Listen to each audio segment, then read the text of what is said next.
hoping to connect with the video momentarily. Stay tuned, everybody. Here it's coming. And there he is, the drummer. Oh man, he's got good hair going this morning.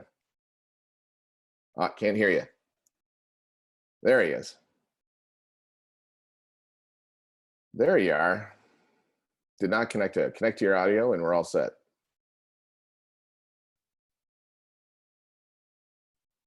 Can there we you hear go. each other? I can hear Oh, you. There he is, man. what's going on, man? What's going on, Jeff? How long's it been? It's been like since the Baby Point days of the party down there. When's the last time I saw you?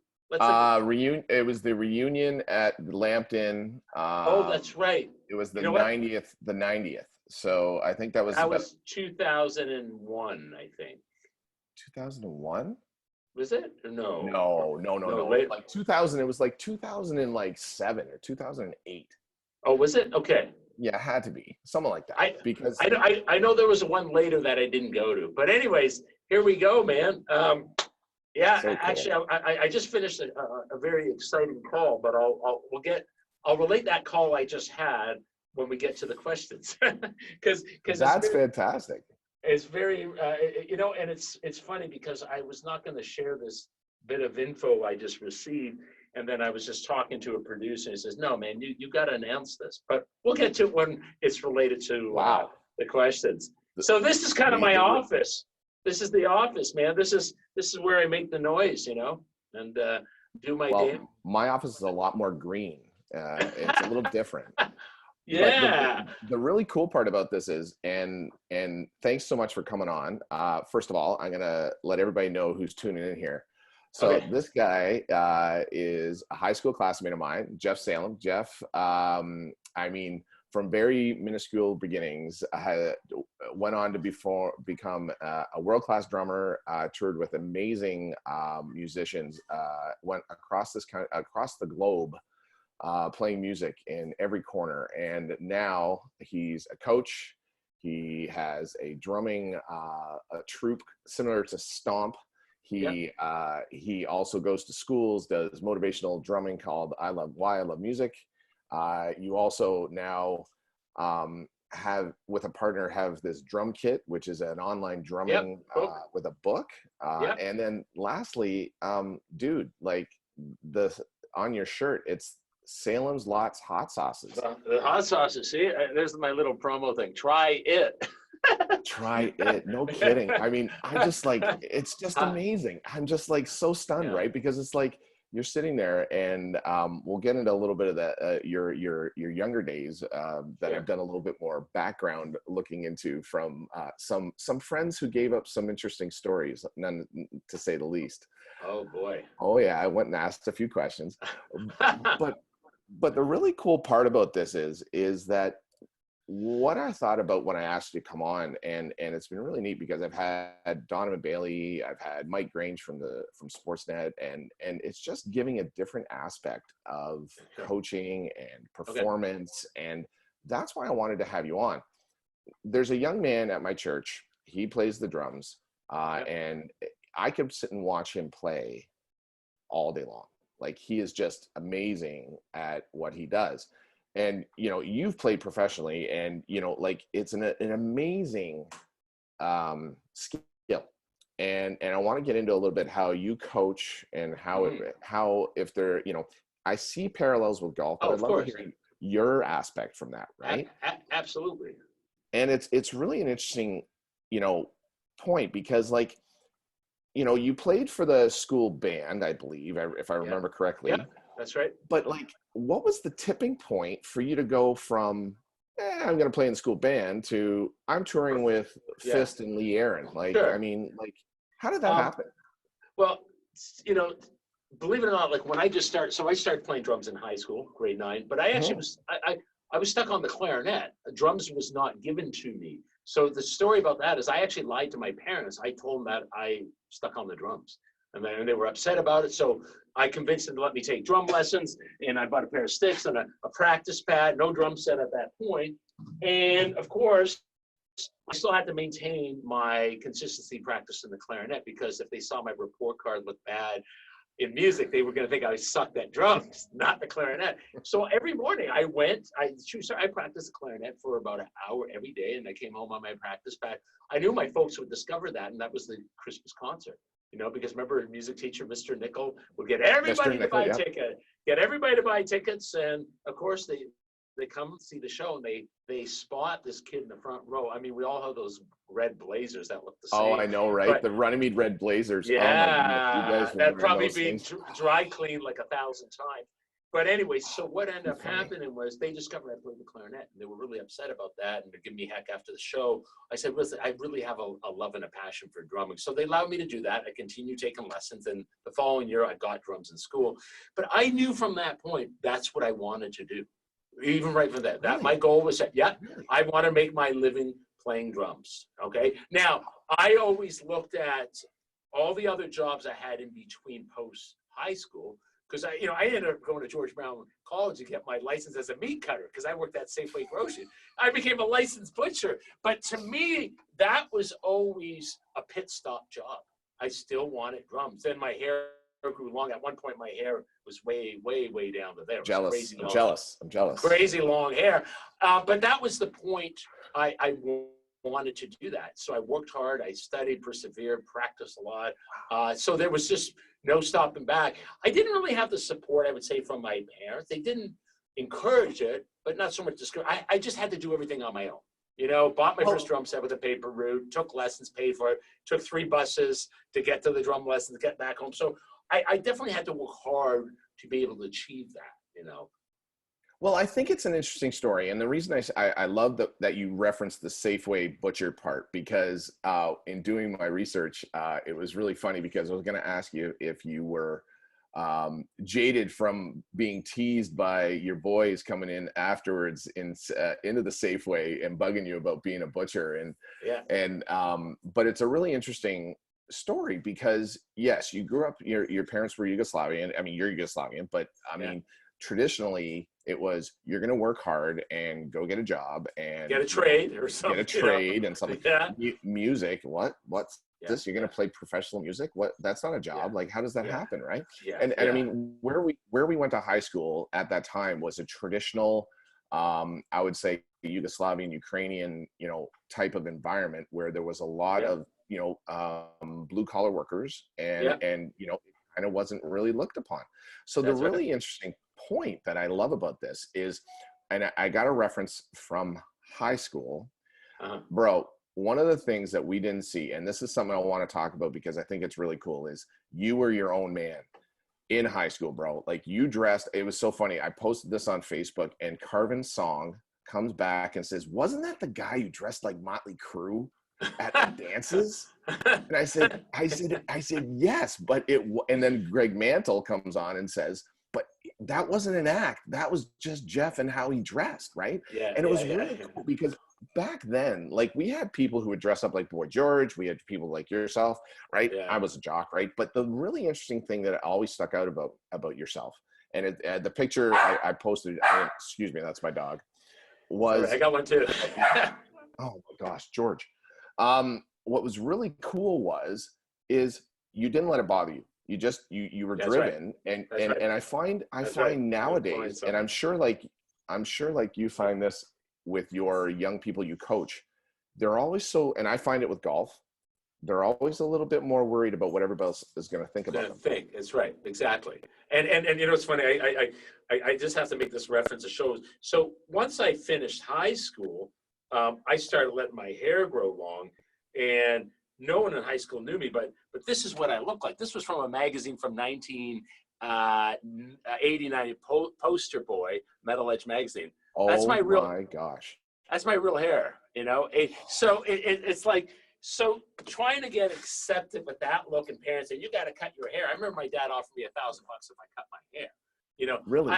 Oh yeah. I mean, I got to the point, where I just kept the hair long for a long time, and I cut it probably like 1990s, stuff like that. But this is who I am. I remember getting teased. I remember when we were on tour, I remember being like in friggin', some truck stop in Oklahoma, and, guys are whistling at me. It was a very hard acceptance into a blue collar environment looking like that. Or I remember doing gigs and I have these pit stop jobs. I roll in the door at 3 in the morning driving in from Sudbury, but I had like some type of a factory job picking orders, and I put my hair in a ponytail and all these guys like teasing me. Because here's the thing with myself is that I actually moved out of the house at a quite young age. I moved out when I was 19. And I wanted to be independent. I wanted to live on my own, because from age 19, I got used to just traveling and touring. So living out of a suitcase. So the fact of like doing laundry, doing that. So really it was like boot camp for me, learning. And you know, some of the early bands, a lot of the guys were much senior to me. So they were pretty hard driven and very experienced of that. So, Right. you know, Yeah, and you had to learn how to do that, you know, like you said, from a very early age, depend on no one except yourself. Yeah. And it's a really interesting point, because as a coach, myself and you, right, we often want to instill that into our students to get them to realize, one of my favorite sayings to my kids is it's your game, your way, right? Yeah, It's yeah, right. And it's not what everybody else is telling you to do.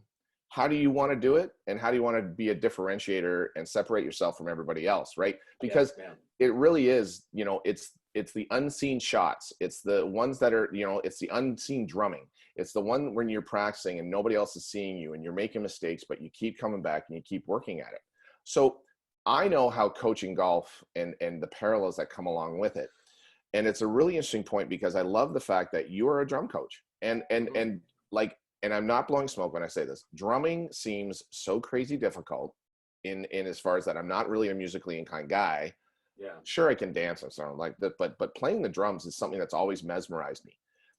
How do you find coaching kids with drumming helps them inside be a better person? Well, first of all, one thing is any type of lesson you take. So there's the discipline thing, that there's a commitment.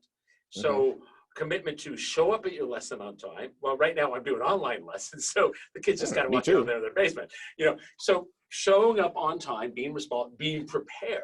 So being prepared, doing their homework, and they practice, which one of the things that I've encouraged them to practice more now, because I say the time it takes you to leave your house and drive here, let's say it's 15 minutes, that's 30 minutes round trip. Those 30 minutes can be focused on practicing more. So their practice time is increased. The next thing is being organized with their notes and having everything together. So I think once a student's involved in any type of, say, one-on-one lesson, you know, learning techniques of playing golf, learning to play piano, there's a commitment, there's a responsibility, and there's a level of concentration. So I find that just to focus on it, because anything you study, there's going to be similar elements. So playing golf, like I have a lot of funny golf stories. I'm a really bad lefty. You know, I swing a club like Happy Gilmore, but I did get a hole in one at Scarlet Woods. And it's like, I'm serious. More than me. I don't have one. 13, and I think I shot like 120 that day. But why was I not a good golfer? Because I didn't really have the technique. So you know, one of the first thing about students play drums.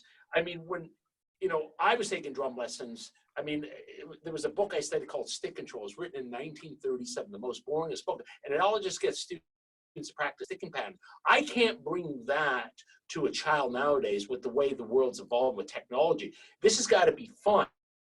So if I can educate and entertain, edutainment, could be a new word made up, whatever, you got to make it fun. So when I try to show a student something that's like very boring, well, I can even do a demonstration. If I had you sitting there going right, left, right, left, right, left, left, say, do that every day for 20 minutes. Like, what the heck for? What would you see excitement out of that, right? So let's say it's like you teaching somebody the motion of how to swing, and let's say every day do 100 swings. Why should I do that? What would I get out of it? Well, taking that pattern,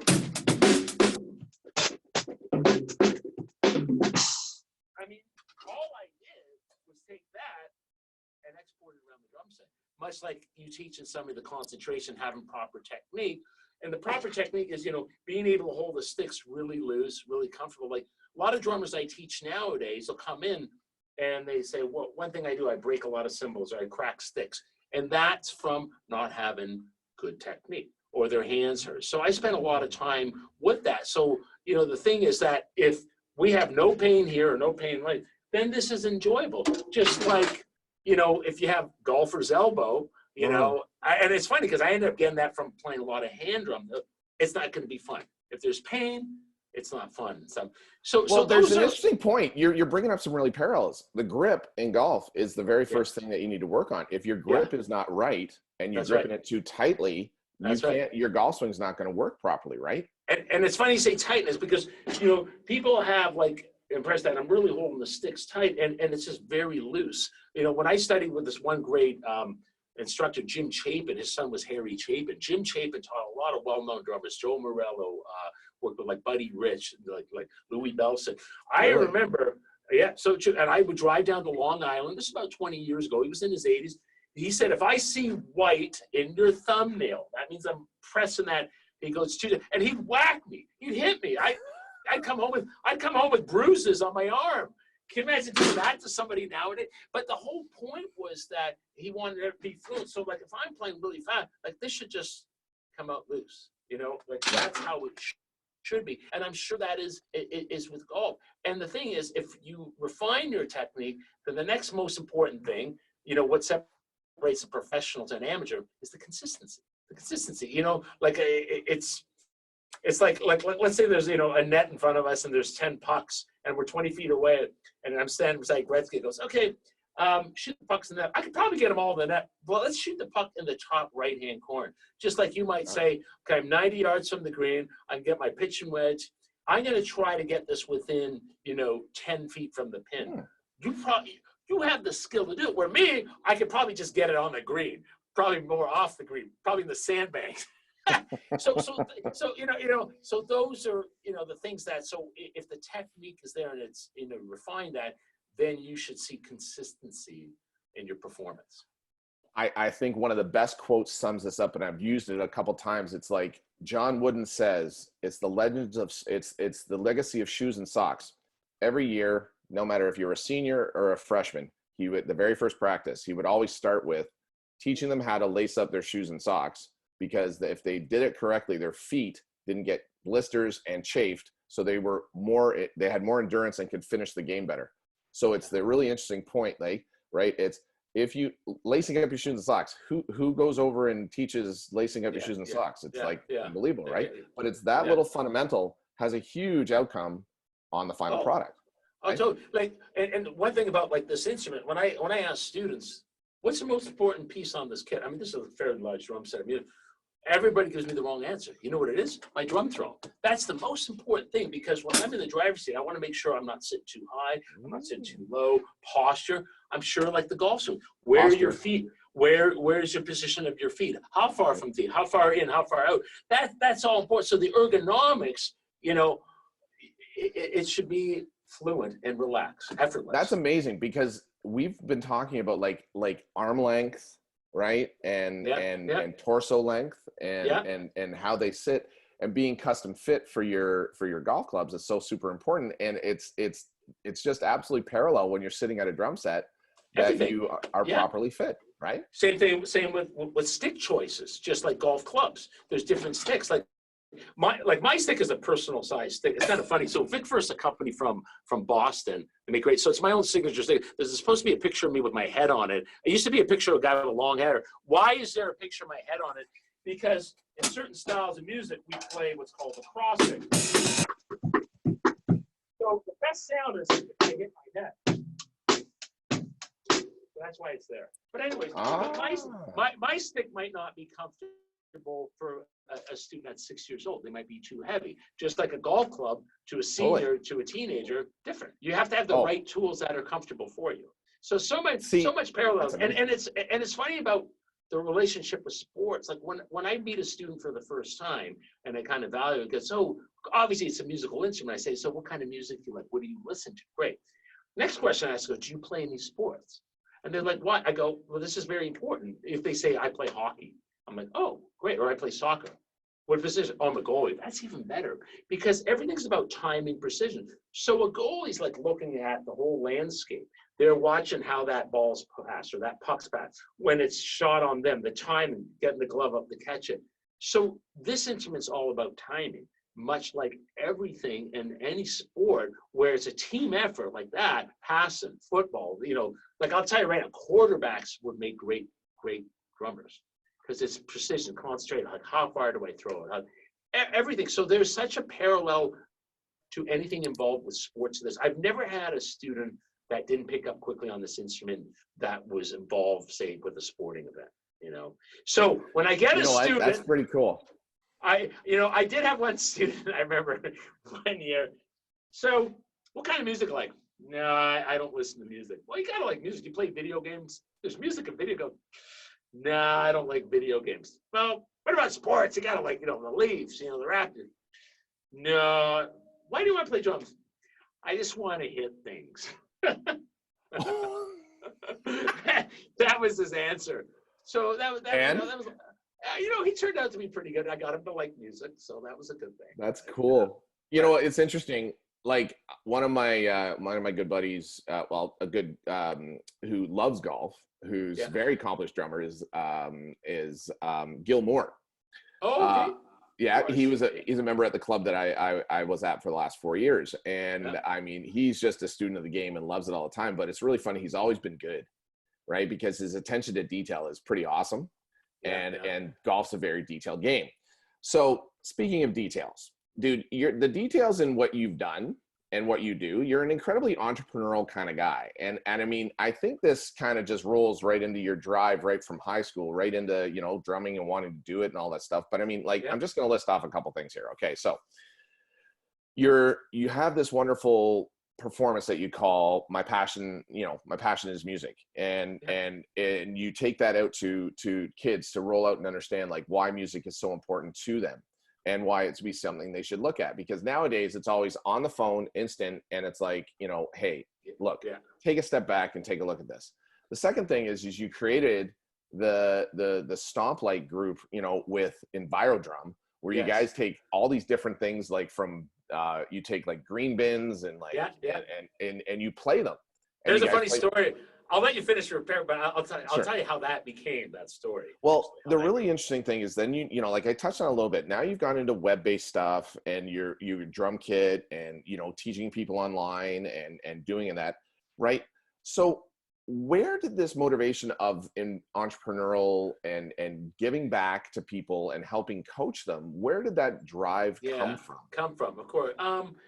Obviously being inspired, like, something has to inspire us to, like, for me to want to learn the instrument. Believe it or not, most guys maybe a little older than me, their general inspiration about drums is a common thing is that I saw the Beatles on the Ed Sullivan Show. For me, I saw Bobby Brady play drums on the Brady Bunch, and I was like, man, that looks fun. That's what I want to do. Believe it or not, that was the true story.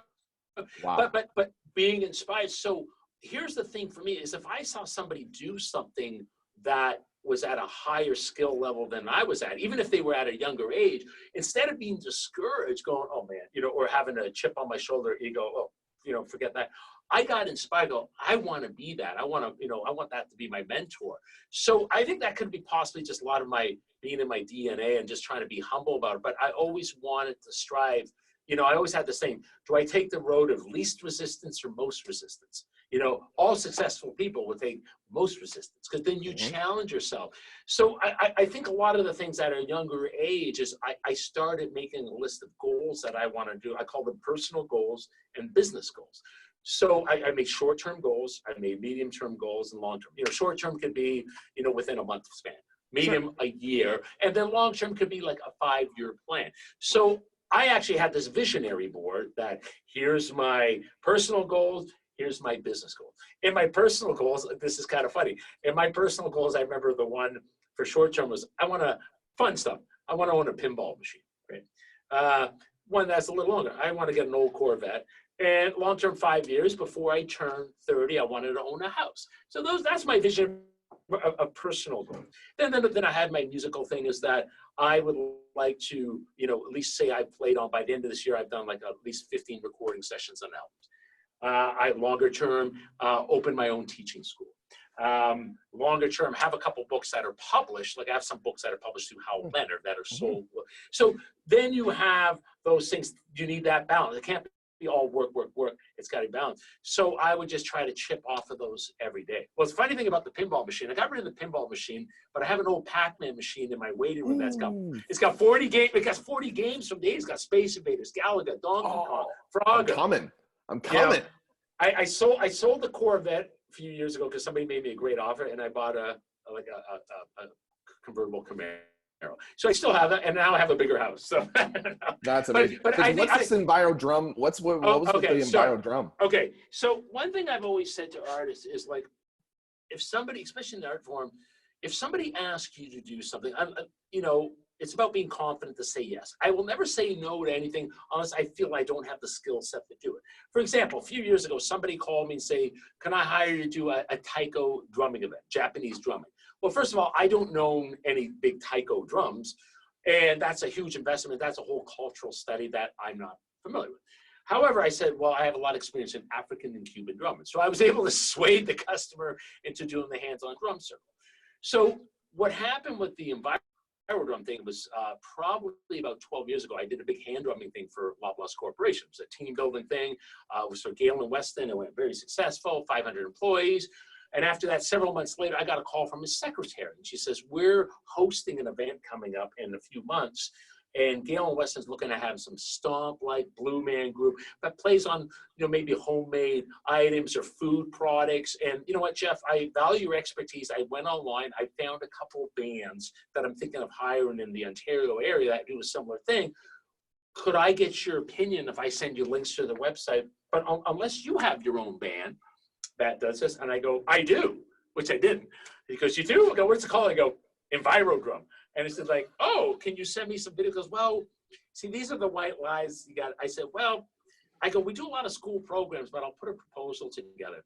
And I go, when's the gig? She goes, in 4 weeks. I get off the phone. I'm like, what did I just say yes to? So, so I called a couple of colleagues who were teaching for me, and I said, hey, man, I go, you heard of the band called Enviro drum? The guy goes, no. I go, yeah, it's a band that play on homemade recyclable instruments, and they talk about, recycling, preserving the environment. Goes, that's cool. I go, well, you're in it. so basically, you accept the gig and then you work it out. Right. And so we did that first show for them. It was very, very successful. I filmed it and I used that, and because I was already actively involved with schools, so music's my passion. Yeah. And I thought this is a great program to bring to schools, because one thing I've learned about doing schools, like I've done probably about 1,000 school programs. Mm-hmm. First started with me with 3 drum students in the class, then the whole band student, then me, music's my passion. But with Enviro drum, from K students, say to grade 8, everybody can relate to it. The principal likes invest in that because it talks about eco, it talks about music, it talks about rhythm. Mm-hmm. So I've had the group now for 11 years. I franchised it. I have somebody in Washington, D.C. who does the same show.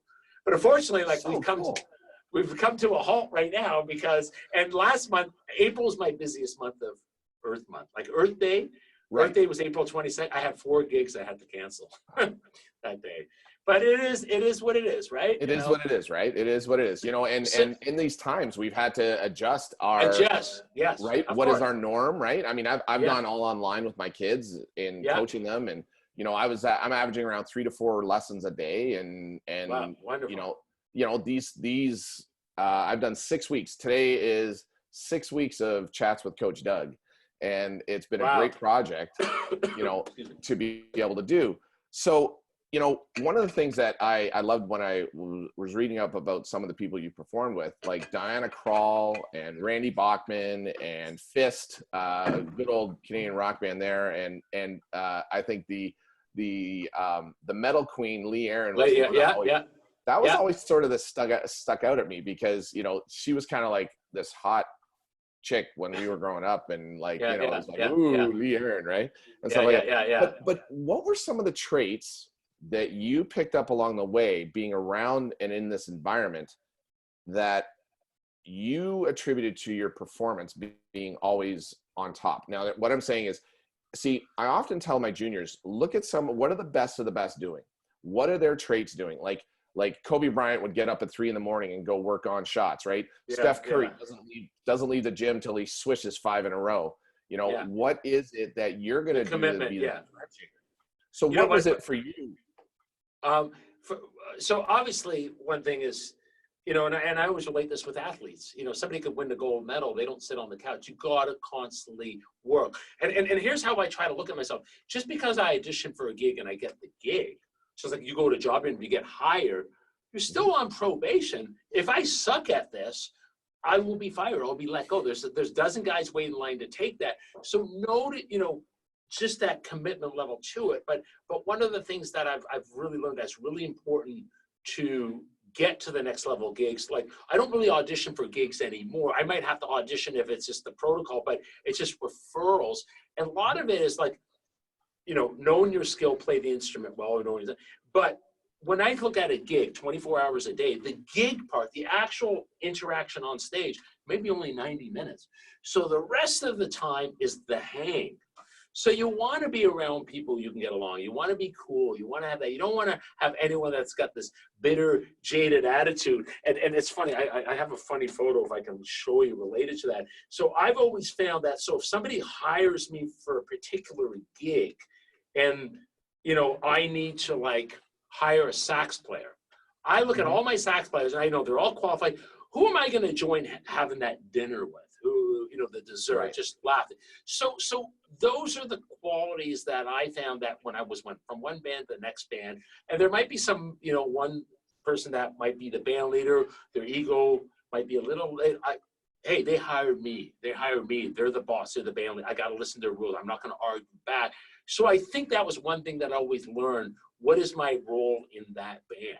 If it's like shut up and play drums, okay. Because I've been in those situations. Like when I did this album with a band called Saints and Sinners, we had Bon Jovi produce the album. So I was in the studio recording with Bon Jovi where he would tell me what to play on the drums, But like look at this. This is personality traits. So this is kind of like a picture. I don't know if you can see it in my book there, but here's me on stage, smiling, laughing. I had a good friend of mine do these characters, and there's a miserable guitar player who's like, I just want to be home, sleeping. So that was that thing from that. But it doesn't become fun anymore, doing that. No. So I think that's what's got me the longevity to continue growing with that, which I think is like, okay, it's this is first. This is going to open up the door, but what's going to keep the door open is what's my personality trait like? My business skills. Am I reliable? Am I on time? If somebody says, show up wearing a scary image on the gig, I'll wear it. If it says wear a tuxedo with a pink bow tie, I'll wear it. If I say yes to the gig, live up to the rules of that. Well, that's great. I love that. I love that because a lot of people, nothing annoys me more than, hey, you know what? Your lesson is at 4:00 and you show up at 1 minute to 4, no warm up. So now you got to spend, the first 10 minutes warming up. Yeah. You're not ready. You're not there getting in, game-like shots in so that when you come to me, we can get right into it and make the most out of the hour, the time that we, that you're, if it's junior, your parents have, invested in, because it's an interesting, because there are the ones that are the differentiators, right? And I know you can see it. You can see the ones that don't need pushing and all that stuff because they are eager to get there. And it's a really important point because it's reflective of how they approach school, how they approach, their lives. And the really cool part is that we get to help shape it a little bit, right? Because like if they respect you or they respect me, you can say to them, hey, you don't show up at this time. You got to get here early. And you got to be ready to go when it's time. My time is as important as yours. And you know what? We got to get some work done. So it's a really important message to get across, right? Sure, you can, once you're in the session, you can be goofy, you can be yourself, you can make it fun and enjoyable. It's not all regimen, right? So absolutely. All right, Jeffy. Hold on. Go ahead. Finish. No, I was going to say, because, when I look at most artists who would ever get fired from a situation on a gig, believe it or not, 90% of the time, it had nothing to do with their ability to play their craft. It had to do with other things. Maybe they have, a self-abusive problems with drugs. They're not reliable. They got an attitude. So it's usually those areas there, stuff like that. So these are just things I share to students. I go, what you want to do is you want to keep growing. When you combine experience with knowledge, then you have wisdom. That's a word I share with them a lot. That's a great, I'm going to steal that one. I'm going to put that out as a quote there, Salem. That's great. There you go. So, all right, this is my favorite spot of my interviews. It's a fast five. You don't know what's coming. All right. So I got 5 questions. You want to drum roll? Answer. Boom. There you go. I love it. All right, so you can go, you've got the TARDIS and you can go back in time like Doctor Who and find, so you can go play with any band in any venue. Who is it and where are you going? Wait, so if a goal, Yeah, if I you wanted, can go back in time and you can go play with any band in any venue. Who would you go back and play with? and this is something I've never done. Like this, like a 100%. Like, oh my like God. bucket list dream. Like for me to go play Augusta, right? That would be like the ultimate thing. What would be the ultimate thing to go play with? Who would you go play with? Okay. Red Rock would be the venue. Ooh. Do you know, are you familiar with Red Rock in Colorado? Outside Oh, Denver. I was gonna say Arkansas. Sorry, no Red Rock. Okay, Yeah, Red Rock, Colorado. I've been there a few times. I have, experienced being there, just like not seeing a concert, but a good friend of mine lives in Denver, so we'll go hiking up there sometime. So that would be the venue. If I had to pick a band, oh my gosh, dream band to play with, oh my God. You know what? I'll tell you a band that I'm really into, and it's a shame that the singer passed away. And they've been out for over 20 years. And I've always found with new music coming out, the electronic stuff with the rap, and I've always been fond of Linkin Park. I've always liked that band. Oh wow, I love Linkin Park. Yeah, I like what they've done, because they were kind of one of the first bands, like in 2000, came out with their first album that brought in that rap element with electronics, was still heavy guitar. Like if somebody said, if you had a seat to play in, I would like to take that chair. That would be a fun chair. So that's awesome. Gig and Red Rock. There we go. Red Rock. All right, cool. Yeah. Okay. All right, finish this sentence. Playing the drums is as important as eating. No. Playing the drums is as important and passionate, and love putting it into me making hot sauce. Okay. Yeah. We're going to get into the hot sauce. Hold on. Okay. We'll get into that. Okay. Hold on. Who's Jeff Salem's hero? You know what? I'm gonna shoot out kudos to a gentleman that, I want you to look him up. His name is Dom Famularo. Okay. He wrote a book called Cycle. Famularo. Yeah, D-O-M, like Dominic Famularo. It's funny, I just had a chat with him on Sabian's Educate. He's like the guru of drum, but he wrote some phenomenal drum books, but phenomenal guest speaker. He wrote a book called The Cycle of Self-Empowerment. Ooh. So, yeah, you got to check him out. Dom Famularo. Traveled all over the world doing some. He does this great thing online. It's called The Sessions, where he interviews well-known drummers. Every morning, I have my coffee. I just watched the one he did with Kenny Arnoff, who played with John Cougar Mellencamp. But that would be if I had to give one guy that I would give him. Yes. Yeah. Awesome. All right. So the phone rings, okay, and on the end of the line is the one person you would love to perform with. All right. Who's calling you to come out and play, other than Linkin Park? Like, who's that guy? Lawrence Welk. No. I don't see that really, but okay. Gosh. Who can call you to get out and play? Come on. Oh my gosh.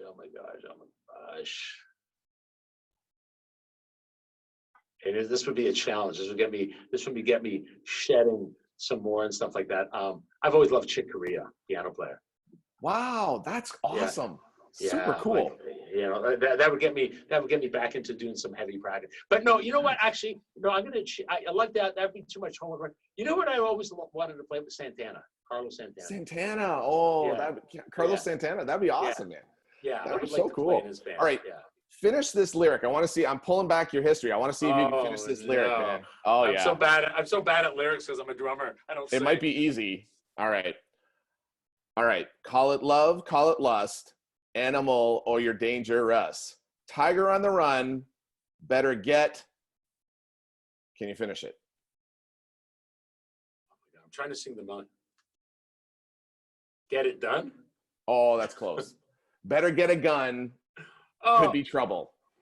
Who's that? What is that? That's from What You Do to My Body from Lee Aaron. Oh gosh. Sorry. See, I never played with her long enough to say, because I actually subbed in for her drummer. He broke his wrist, so I was on that gig for like 6 months. That's okay. I just thought I'd pull something out that I actually, that was good. Well, we'll see. Thank you. That was a good one. You nailed All right. me on that one. So the next question, and this is going to be fun. All right. So you are now not only drummer, coach, book writer, blah, blah, blah, blah. You got this. And look what Oh, wow. Thank you. It's the shirt. It's a It's shirt. the shirt. There you I go. mean, have you So, tried that yet? well, hold on. This is just it. So you embark on this project called Salem's Lots Hot Sauces. Yeah, And so everybody, Jeff has created a brand of hot sauce. This is called Casper the Deadly Ghost. It's actually on his t-shirt right there. that's great. Now it's really funny because I thought, why not? Let's do a little Taste test. live test. I got some eggs. Okay. Oh, cool. I've never tried your hot sauce. So, So we're gonna go for a live test right now.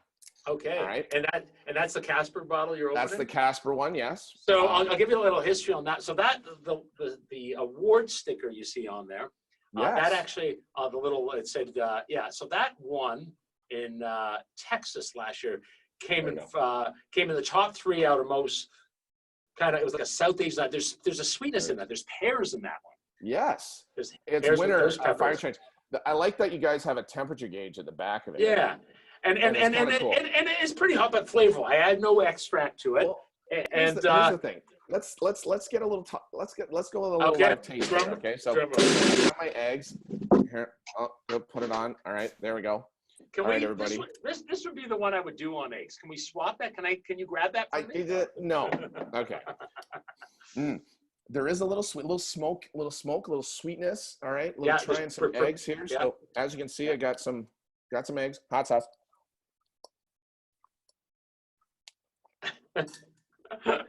If the eggs are cold, I'll heat it up. Oh, wow. Whoa. Here we go. Hitting you now. Little back of the throat smoke. Yeah. The smoke on that is really cool. But that's you're from right. paprika, yeah. Yeah, but there's some good sweetness to it too. Yeah. And it's like, this is yum. Okay, everybody. Well, thank you. Salem's Lot hot sauces. You got, this is Casper the Deadly Ghost. Wow, I highly recommend it. It's, oh man. So ghost peppers, pears, some cool stuff. But man, you know what? That's got a great finish. Flavor, yeah. It's not see, the really cool thing is hot sauce, and I mean, you can attest to this. So one of my best friends, Rob LaForest from Runnymede. Yeah. Right? Yeah. So Rob's Jamaican. I often it's hilarious because I often say, hey, Rob's Spice Emporium, right? Like I go over to his house for food when we were growing up and all this stuff. And he'd be like, I remember walking into his house one day saying, hey, what's this? And it was like some stewed greens. And I grab a huge spoonful and put it in my mouth. And he goes, yeah, that might be a little hot for you. Dude, I burst out in the sweat. I don't know what was on that, man, but his temperature's like way up here, right? But this is awesome. So anyways, let's get back to this. Thank you for that. My pleasure. I get into that? How in the heck and I'll start. Okay. Did you get into making hot sauces? Okay. Like this is crazy. I'm having some more eggs. You talk. No, you eat, I'll talk. Okay. So basically it started about 10 years ago. And I've always been into hot sauce and stuff like that. So in all my travels, like I've been to a lot of countries, touring and stuff. Mm-hmm. One day, believe it or not, I was having lunch I was in Buenos Aires, Argentina.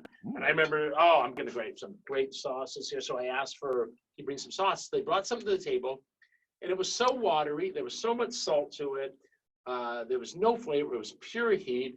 And I'm like, gosh, I'm thinking I'm going to have a good tasting sauce here. And what I've noticed in a lot of my travels, maybe like out of, 4 out of 5 restaurants, those hot sauces were really lame. And I'm like, that's it. When I get home from this tour, I'm going to experiment. I'm going to just experiment with sauces coming up. Because my whole focus is, why can't I make a sauce where we just complement peppers, which is fruits and vegetables? All natural ingredients, no water. So I had a handful of friends. I called them my hot sauce clan. And I came up with a lot of different concoctions, different recipes. Some were good, some were awful. And I would get them to try it and stuff like that. They tried, they liked it. So I was always a fan of like tomatoes in my hot sauce. So the first line I created was this one. It's called Hallucinate the Heat. It's got tomatoes, smoked habanero. It's like my barbecue hot sauce, not that hot. And I had a masking tape label on that, and I would bring that bottle of sauce anywhere I went. I go to a restaurant, I had my own sauce. It was no professional label, nothing on there. So 10 years ago, I'm playing a wedding gig up in Aurelia. It's an outdoor gig. And, they allowed us to have some food, and there was a whole table of condiments and barbecue sauces and a bunch of hot sauces. So at the end of the wedding, I just left my bottle there.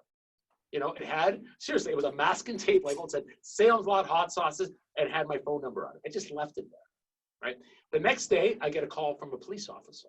So police officer calls me and goes, "Hi, this is Andy Mueller from Aurelia OPP. It's Jeff Salem." I go, speaking, goes, "Were you at such and such wedding yesterday?" I go, "I was." And I'm thinking to my mind, I go, "I didn't touch the bride." And I'm like, he goes, "I came across a bottle of hot sauce. Is that yours?" And I'm thinking, everybody got sick.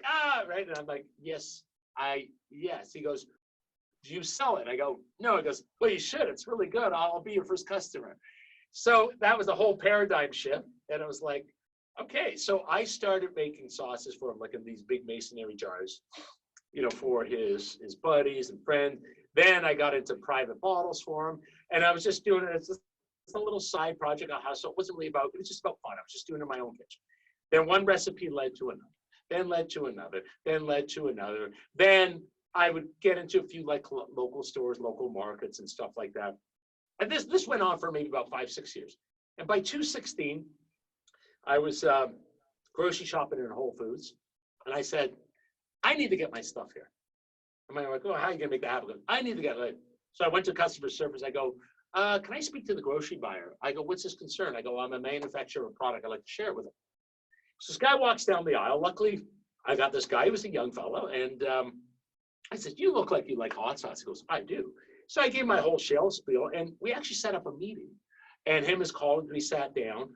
And they agreed. They liked this. So we'll take it in the store. This is the one out in Mississauga, Whole Foods Square One. Yeah. And so once that, I got approval from that, and that was a big process. Like each Whole Foods individually, it's like when you're in one, you're not in all of them. You know, you got to sell to that because it is a very lucrative kind of market and stuff. So when that happened, 2016, I says, okay, I think I need to really do this legit and just let's take this to a commercial kitchen. There's a place out in Guelph where I make my sauces. And I have a line about 15 in total. I have a lot of seasonal ones I do as well too. I did some private label. Even for a school, we did a fundraising program where the principal bought towers. They grew peppers. The students designed labels. I brought them out to my kitchen. They did their own hospital. We did 2 runs in 2 years, 1,000 bottles each. They sold. You got to think about it. Grade 7 and 8 students. When we went to school, that's awesome. You know what the fundraising? We were selling cookies or grapefruit or oranges. Remember that? Or chocolate covered almonds. Chocolate covered almonds. Yeah. So now these kids are going to be a little more stoked about selling something they were a part of. So hot sauce. So that's where that's kind of grown from there. And so where it's now taken to the next level is that during this COVID time where we've been in hibernation, you see, unfortunately for me, there's probably like this week I'm supposed to be out in the East Coast with my Eagles tribute band. Last week I was supposed to be in Barbados. So I've actually a combination of band performances and school performances, about 130 gigs I've lost that are scratched off the table. But no, the positive thing of that has allowed me to focus on where can I put my energy into trying to plan to make money for the future. So it gives me more time for my sauces. So a couple of cool things that came out. This was announced that this one, be careful, this won an award in Texas, first place out of 600 entries. And it was called an All-American style hot sauce. So that I had the choice between, when I was in the store yesterday, I had the choice between that one, because that's 2020, and that was this, and then this one. Okay. And I was like, that one looks a little yellow. I'm just gonna go with I'm gonna go with something a little bit more like fun. Okay. Casper the Deadly Ghost. Can I ask what store did you get that from? I'm just curious. I got it from it's in Burlington. Nature's Emporium. Nature's Emporium. Yeah. Cool. Yeah, they've got all of it. It's great. Thank you. So what my next plan for that was to work on, again, setting a goal, trying to get a distributor, trying to line up a distributor that I can have. It's like getting a record deal. So I've been in conversation with a company for about 2 years. So they decided to now take on my stuff. This is not going to happen until the fall because we're waiting for post-COVID. But that will open up markets and chains for me to get into other chains, like eventually Metro, Sobeys. But here's the exciting news. You're going to be the first person I'm sharing this. Well, I told my wife and my dog Barney, who's the basset hound.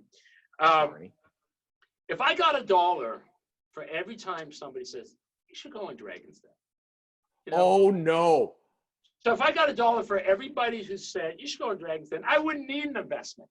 So there's a couple of things behind Dragon's Den that I've always kind of looked at is that, first of all, is my business ready for that? 3-4 years ago? No, I don't think so. 2 years ago, maybe, but when they would have the open call auditions, it's a big procedure. You know, I was never in town, you know. So one of my things was I said 220 gold because, okay, I'm going to see if I can make the time. So anyways, I just did the online application. They get over 6,500 entries for this, which is crazy. And out of those, I think they take half and then invite them out to an open audition with producers. So I did that back in March 12th. I did that before the right world before lockdown. Yeah, I went in there and I went in there with my djembe drum. Goes, all right, Dragons, get your hands in there. I'm here to drum up some business with you, and I played and stuff like that. So 2 weeks ago, I got a call to do a Zoom third audition with some other producers, hammer me questions, stuff like that. So the call I just did before you, I just got the call. I'm invited on the TV show. So that is amazing. Oh my God, you're going to hear first, everybody. He's going to be on Dragon's Den. Yeah. This is absolutely phenomenal, Jeff. Congratulations. So, that's so cool. Well, thank you. So that's amazing. So they're hoping the taping of that will happen at the end of August, September. Oh man, that's so cool. Can't wait. Yeah. So that's kind of a cool thing. You know, I was going to keep that on the down low, but you know, talking to him goes, no man, you got to hype it. Why not, man? Whether you go on there, make a fool of yourself, whatever. It's just it's your info commercial, right? I can't wait to watch that. That'll be great. Yeah. So these are, you know, so again, we'll see where this goes, but I'm excited about, you know, the new distribution. And my thing I'm looking at Dragon's Den is really help distribution outside of Canada and into the States. I think every household fridge should have a bottle of Hauntingness, you know, and that's my catchphrase, enjoy a mouthful of out. So, I love it. I love it. So my daughter and her boyfriend are hot sauce freaks. So cool. they'll probably, I'm going to make sure they buy every single one of them. Oh, so cool. Thank you. Here's an interesting, I want to see if you can read this. Can you read this? Oh my God, it's a concert ticket. Oh yeah. What year was that? 1984. Oh my gosh. 1984, yes, August 7th, 5 p.m. Yeah. Who'd you go with? Daryl Baker. There you go. Yeah, and we made the big banner. There was that yellow banner. And what did that and what did it allow you guys to do? You guys got to go down to the front stage. That's right. I think we threw it on stage, if I remember. Oh my God. I remember it was on that concert. I think it was Scorpions, Quiet Riot, Helix. There's somebody else. Helix. I can't remember. Kick-Axe, but it's so funny. Does it say who was on there? I'm not. These are a couple of this one. This is Night Ranger. I was there with Daryl. Yeah, Kingsway. and Night Ranger and Aerosmith. Oh my God, yeah, Aerosmith. That was Back in the Saddle tour. They sounded horrible. They were horrible. But Night Ranger, Daryl Baker and I were the only ones singing to every lyric of every song that no one else knew. Everyone only knew Sister Christian. That was it. You know? Oh man, that Sister Christian, right? That's all they knew, and you guys knew the words to every single other one. Every song. Unbelievable. Song. All right, so who is your favorite teacher at Runnymede? Okay, there was a lot, but you know who the one I thought was really cool? Mr. Hillary. Oh, Mr. Hillary, the history teacher. He was my homeroom teacher in grade 9. And I'm going to tell you why, because in grade 10, I recall I had a friend. I remember we used to do these matchup tests. I don't know if you were aware of this, but these matchup tests, and I had through a friend previous years, I had all those tests, and Mr. Hillary never changed them.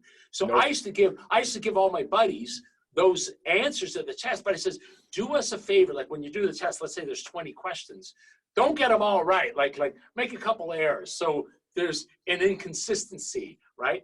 So I think one time, I don't know how the cat got out of the bag, but Hillary came up to me doing the test. He goes, he busted me, but he was cool about it. Goes, he changed the test, and he goes, Jeff, little surprise. He goes, have you seen that piece of work before? Like, he busted me, but you know what? He was cool about it. Like, I could have got suspended. I could have and I just went to him and I apologized. He goes, and he kind of like explained it. He goes, listen, you're not learning. You're memorizing numbers, you know, to put in the answers. He goes, why don't you take the time? So when he explained that, it was very valuable, and I totally respected that. And I thought he was a cool teacher. I mean, you know, and of course I like Mr. Nick a lot because he was a hard driven. The thing I find about phys ed teachers and music teachers, there's no gray area. Either you're the teacher's pet because they like you, or you just totally suck, you know. So I felt I was in Mr. Nichols' good books with that. I was that with Mr. Goff. It was great, yeah. dude. Mr. Goff. I mean, I remember I was in history class or something with him or geography. He's in geography, I think. Yeah. Geography. I'm in the back of the class, right, and he's behind me, and all of a sudden I'm just sitting there, right, and he's talking, and he cuffs me in the head. Wow. Like he literally slaps the back of my head and says, "Get your acting gear, Lori." I was like, imagine if a teacher did that to a kid nowadays. I was like, I didn't know what to do. I was like, the guy just hit me. Wow. What the heck? Yeah. Oh my God. It was unbelievable. Well, listen, man, I can't tell you, this has been a blast. You too, man. We have touched on some really awesome things. Not to mention, I now have a favorite hot sauce. I appreciate that. Thank you. That was fantastic. Can you do us a favor? Can you give us a little bit of a little show to finish off with? A little fun, of course. Sure, man. Absolutely, man. Everybody, soon to be on Dragon. Yeah. Jeff Salem, here we go.